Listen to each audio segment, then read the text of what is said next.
രാജ്യവ്യാപകമായ ഭരണകൂട വിരുദ്ധ പ്രക്ഷോഭം ശക്തമായതോടെ അടച്ചിട്ട ഇറാനിലെ സർവകലാശാലകൾ തുറന്നതിന് പിന്നാലെ പ്രതിഷേധം കടുപ്പിച്ചിരിക്കുകയാണ് ഇപ്പോൾ വിദ്യാർത്ഥികൾ. ജനുവരിയിൽ അടച്ചിട്ട സർവകലാശാലകൾ ഒരു മാസത്തിനിപ്പുറമാണ് തുറന്നത്. ക്ലാസുകൾ ആരംഭിച്ചതിന് പിന്നാലെ തുടർച്ചയായ രണ്ടാം ദിവസവും രാജ്യവ്യാപകമായി ആയിരക്കണക്കിന് വിദ്യാർത്ഥികൾ പ്രതിഷേധ റാലി സംഘടിപ്പിച്ചു എന്ന് അന്താരാഷ്ട്ര മാധ്യമങ്ങൾ റിപ്പോർട്ട് ചെയ്തു. ടെഹ്റാൻ സർവകലാശാല, ഷെറീഫ് യൂണിവേഴ്സിറ്റി ഓഫ് ടെക്നോളജി, അമീർ കബീർ സർവകലാശാല, ഷാഹിദ് ബെഹഷ്തി സർവകലാശാല തുടങ്ങിയ ടെഹ്റാനിലെ പ്രമുഖ സർവകലാശാലകളിൽ ഞായറാഴ്ച നടന്ന പ്രതിഷേധങ്ങളിൽ നിരവധി വിദ്യാർത്ഥികൾ പങ്കെടുത്തതായി റിപ്പോർട്ടുകൾ പുറത്തു വന്നിരുന്നു. ഏകാധിപത്യത്തിന് മരണം, സ്ത്രീ ജീവിതം, സ്വാതന്ത്ര്യം, രക്തച്ചൊരിച്ചിൽ കഴുകിക്കളയാനാകില്ല തുടങ്ങിയ മുദ്രാവാക്യങ്ങൾ മുഴക്കിയാണ് പ്രതിഷേധം അരങ്ങേറിയതെന്ന് വിദ്യാർത്ഥികൾ പുറത്തുവിട്ട വീഡിയോകൾ തെളിയിക്കുന്നുണ്ട്. ജനുവരിയിലെ പ്രക്ഷോഭത്തിന് ശക്തമായ പിന്തുണ ലഭിച്ചിരുന്ന വടക്കു കിഴക്കൻ ഷിയ നഗരത്തിലെ മഷാദ് ഫെർദോസി സർവകലാശാലയിൽ വിദ്യാർത്ഥികളുടെ പ്രതിഷേധത്തിന് നേരെ സുരക്ഷാ സേന ആക്രമണം നടത്തി. ഇതിന്റെ വീഡിയോകൾ പുറത്തെത്തിയിട്ടുണ്ട്.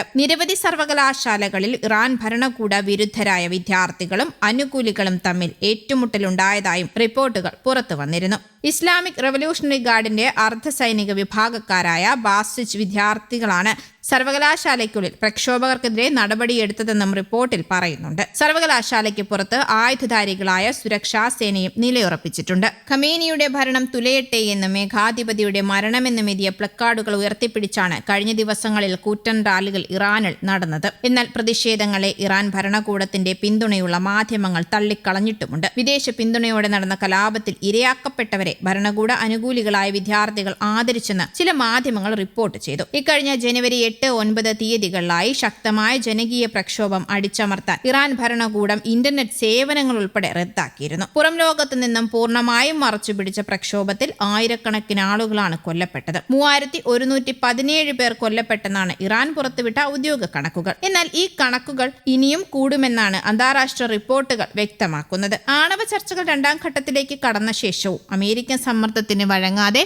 ഇറാനെ പൂട്ടാനുള്ള ട്രംപിന്റെ തന്ത്രമാണോ ഇതെന്ന് സംശയിക്കുന്നവരും ഇപ്പോൾ കുറവല്ല.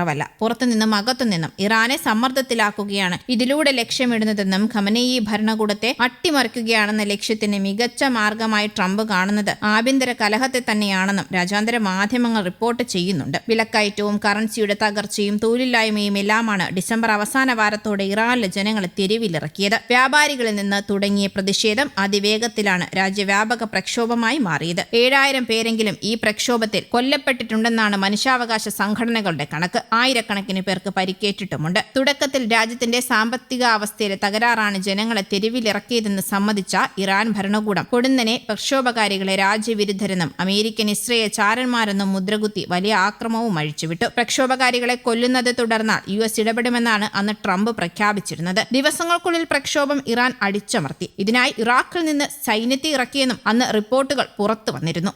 News desk, Kerala Kaumudi.